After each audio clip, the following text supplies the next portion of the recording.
د سیدنا ابو بکر صدیق رضی الله تعالی عنہ مبارک او د سیدنا عمر فاروق رضی الله تعالی عنہ مبارک محبت او د دې نزان خبرول او د دې معرفت حاصلول دا د سنتو او دې سره بغض ساتل د حضور نبی کریم صلی الله تعالی علیه وسلم مبارک د کفر نسبت کړی چې دا سړی کافر دی او د دې معرفت حاصلول او د دې پیژندګلي حاصلول چې دا څوک دا کمی هستیان وي دی له الله جل جلاله کوم عظمت ورکړی دی دا څوک دا د سنتو نه دی یعنی یو قول د حدیث شریف دا هم دی حضور نبی کریم صلی الله تعالی علیه وسلم فرمایي چې د دې دواړو مبارکانو تذکرہ کې هغه ثواب دی چې کوم په لا اله الا الله محمد رسول الله صلی الله تعالی علیه وسلم همدا وجه ده حضور نبی کریم صلی الله تعالی علیه وسلم باندې خپل صحابه کرام ډیر زیات ګران لکه محبوب علیه الصلاۃ والسلام مبارک فرمایي چې الله جل جلاله په ازل کې د تمام انسانانو زړونو ته وکتل فلم یجد انقى قلبا من اصحابي وی الله جل جلاله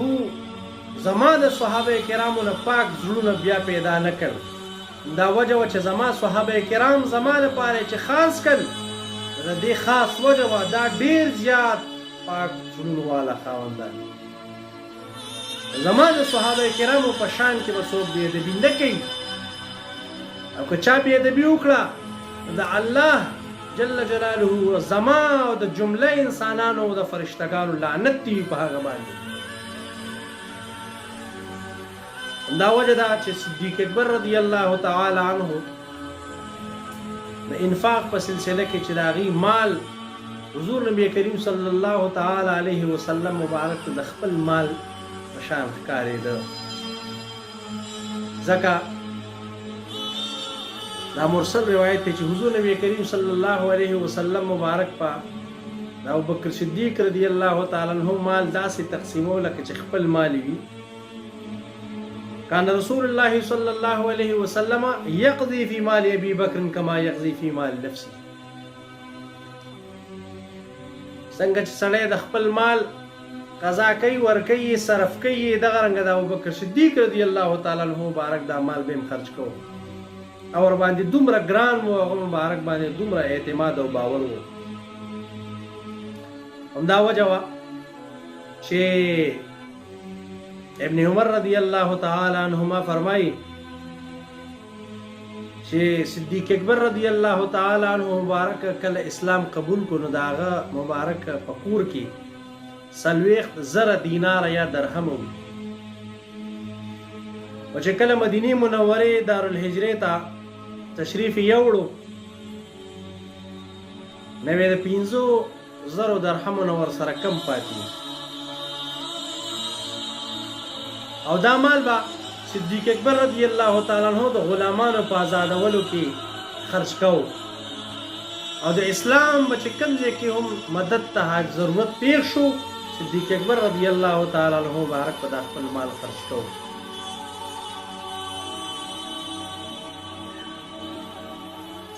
او عائشہ صدیقہ رضی الله تعالی عنها مبارک فرمای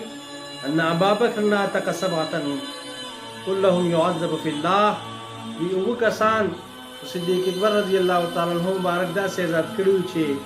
صرف د توحید په نامه غیله عذاب ورکول کېده صدیق اکبر رضی الله تعالی عنہ دا غی فدیه ورکړی و دا شان او عظمت ته محبوب علیه الصلاۃ والسلام مبارک د صحابه کرام همدا وجه چې ابن شاهین په خپل سنت کې را نقل کړی دی امام بغوی په خپل تفسیر کې او ابن اساکر د ابن عمر رضی الله تعالی عنہما مبارک نه روایت را نقل کړي ډیر ایمان افروز دی ابن عمر رضی الله تعالی عنہما فرمایي چې كنت عند النبي صلی الله علیه وسلم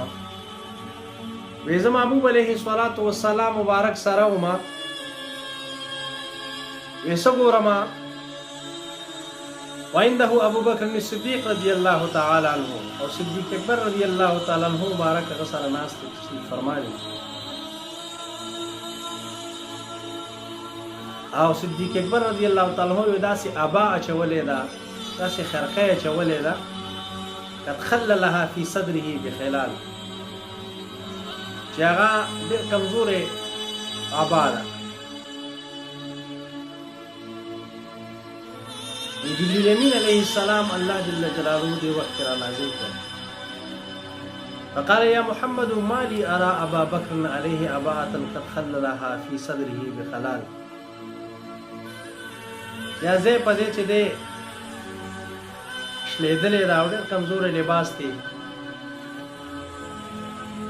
جبريل امين عليه السلام رسول الله صلى الله عليه وسلم تو فرمایل چې سو وجه چې داسې لباس دی مبارک اچولې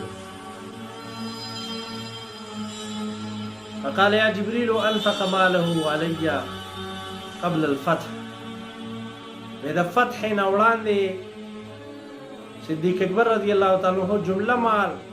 څومره چې رد جمع پونجي واغې په ما باندې خرج کړي دي نو قال جبريل امين عليه السلام فرمایل فإن الله تعالى يقرأ عليه السلام سبحان الله جبريل امين عليه السلام رسول الله صلى الله عليه وسلم مبارک فرمایي چې الله جل جلاله صدیق اکبر رضی الله تعالی عنہ مبارک سلام پیش کړ الله اکبر دا سلام دا خاصه د سیدنا صدیق اکبر رضی الله تعالی عنہ مبارک سلام ورته راولي ورسره فرمایل ويقول قل له اراد انت عني في فقرك هذا ام ساخر او الله جل جلاله فرمایي چې ته تاسو ته وکړه چې آیا ته په دې کوم حالت کې په دې حالت چې ته راغلې نو ته آیا ته راضي او که زمانه ناراضه صدیق اکبر رضی الله تعالی عنہ مبارک نه قربان شه مبارک ورته فرمایي اسخط على ربي اذا په خپل رب باندې ناراضه شم لا انا عن ربي راض اذا خپل رب جل جلاله راضي ما صدیق اکبر رضی الله تعالی عنہ مبارک فرمایي انا عن ربي راض انا عن ربي راض درې کرت دا یو فرمایي چې او زه د خپل رب جل جلاله راضي ما زه د خپل رب نه راضي ما دومره لوی عظمت دومره لوی شان دومره لوی وقار د محبوب علیه الصلاۃ والسلام په صدقه ورکړي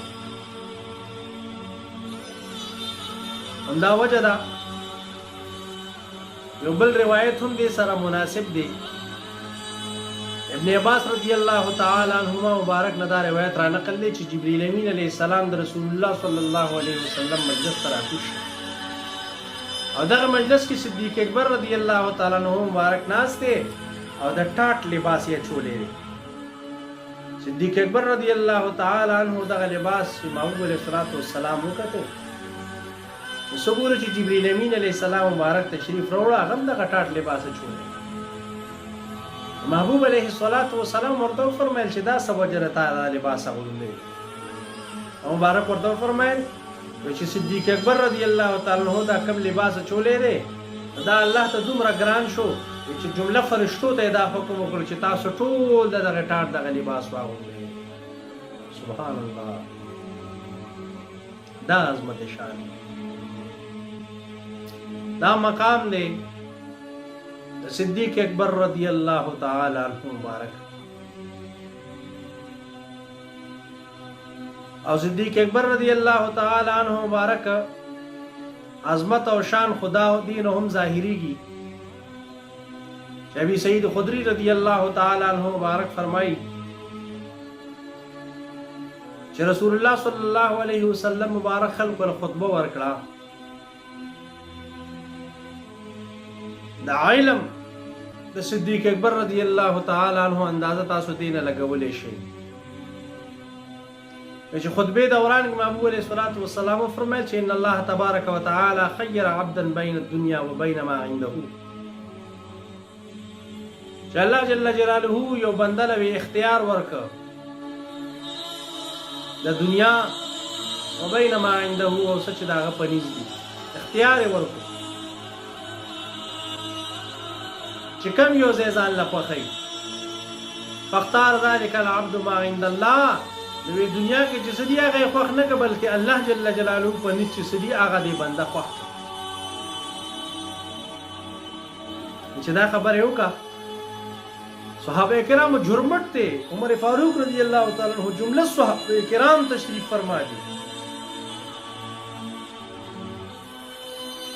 خدا خبره چې کلو کنو فبکا ابو بکر رضی الله تعالی عنہ، صدیق اکبر رضی الله تعالی عنہ مبارک بجڑا شو، وقال نفديك بآبائنا وامهاتنا، ابو بکر صدیق رضی الله تعالی عنہ مبارک فرمایي چې یا رسول الله منګه واستافیه ور منګه فدا شو تاسو نه خپل مور او خپل پلاران سره، منګه مين دي زمونږ پلاران امنګ ابا او اجداد د تاسو نه قربان شي، فعجبنا لبكائه ان يخبر رسول الله صلى الله عليه وسلم عن عبد خير، ومو په د دین ډیر زیات تعجب وکړ چې رسول الله صلی الله علیه وسلم مبارک په دیو بندنه خبر ورکړي چې هغه اختیار ورکړي، وكان رسول الله صلى الله عليه وسلم هو المخير، هغه مخیر هغه چې چاله اختیار ورکړي شوی دی هغه حضور نبی کریم صلی الله علیه وسلم، وكان ابو بکر عالمنا، ابو بکر صدیق رضی الله تعالی عنہ په مونږ کې ډیر زیات عالم علم والا خاوند، دومره علم صدیق اکبر رضی الله تعالی عنہ مبارک پسینه کې چې کوم علم وو دا ډیر زیات لوی وو، دلته کې یو بل خبره کول غواړم، سیدنا عبدالعزیز الدباغ رضی الله تعالی عنہ فرمایي د اولیاء کرام مقتدا دی ابریش شریف کې، چې صدیق اکبر رضی الله تعالی عنہ مبارک ته چې د کم علم او د معرفت نه حضور نبی کریم صلی الله علیه وسلم مبارک نه میلاو دی، وی کده دینه ذره برابر علم په صحابه کرام باندې تقسیم شوی وي، جمله صحابه کرام با وفات شوی وي، د معرفت علم دی چې دا صدیق اکبر رضی الله تعالی عنہ مبارک په حصہ کې رسیدلی، دا خاص الخاص علم دی، حضور نبی کریم صلی الله علیه وسلم مبارک فرمائے ان من امن الناس علی فی صحبته وماله ابا بکر، زیات احسانات چې په ما باندې په دنیا کې د چا دي او د چا نه ما فائدہ چته کړی دا ابو بکر صدیق رضی الله تعالی عنہ، که چېرته ما خلیل ګرځولې د خپل رب نه علاوه وي ما به ابو بکر صدیق رضی الله تعالی عنہ ګرځولې، ولكن قوة الاسلام ومدته، لیکن دا بایچاره ورغولي ده، لا يبقين باب الا صد الا باب ابي بکر، وی هر یو دروازه دا بند شو خو ابو بکر صدیق رضی الله تعالی عنہ مبارک دروازه دا عظمت او شان دی دا ابو بکر صدیق رضی الله تعالی عنہ مبارک چې حضور نبی کریم صلی الله علیه وسلم په توفیق ورته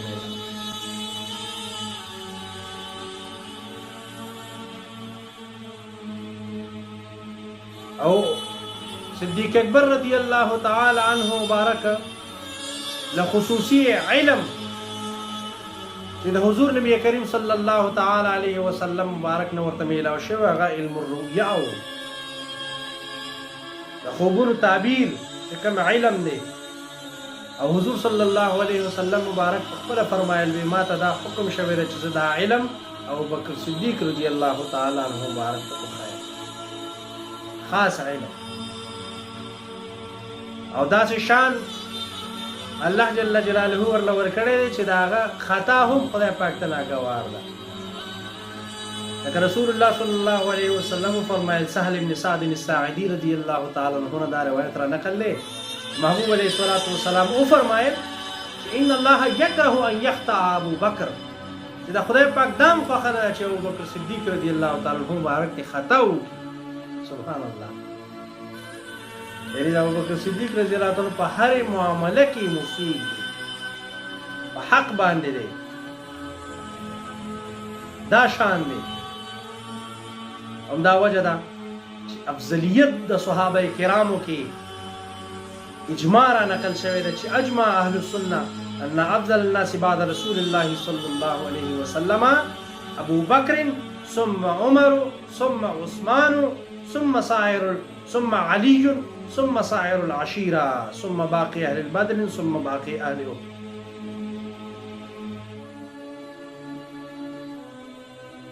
چې په دې خبره باندې اجماع را نقل ده چې د حضور نبی کریم صلی الله علیه وسلم مبارک نه بعد ابو بکر صدیق رضی الله تعالی عنہ په ټول انسانیت کې افضل دی. بیا ورپسې عمر فاروق رضی الله تعالی عنہ دی او بیا عثمان ابن عفان رضی الله تعالی عنہ دی او بیا سیدنا علی المرتضی رضی الله تعالی عنہ مبارک دی او دینه پس جمله عشره مبشره چې کوم صحابه کرام دی هغه دي. بیا ورپسې اهل بدر چې کوم صحابه کرام دي بیا مقام د هغوی دی. بیا اهل احد او بیا اهل البیعه بیعت رضوان چې کوم صحابه کرام دي بیا هغه دي. ثم باقی الصحابه او بیا جمله صحابه کرام دا افضل دي. او دا اجماع ابو منصور رحمه الله ابو منصور بغدادي رحمه الله هم را نقل کړی ده. عزتمندو دا عزت او شان او عظمت دی د سیدنا ابو بکر صدیق رضی الله تعالی عنہ.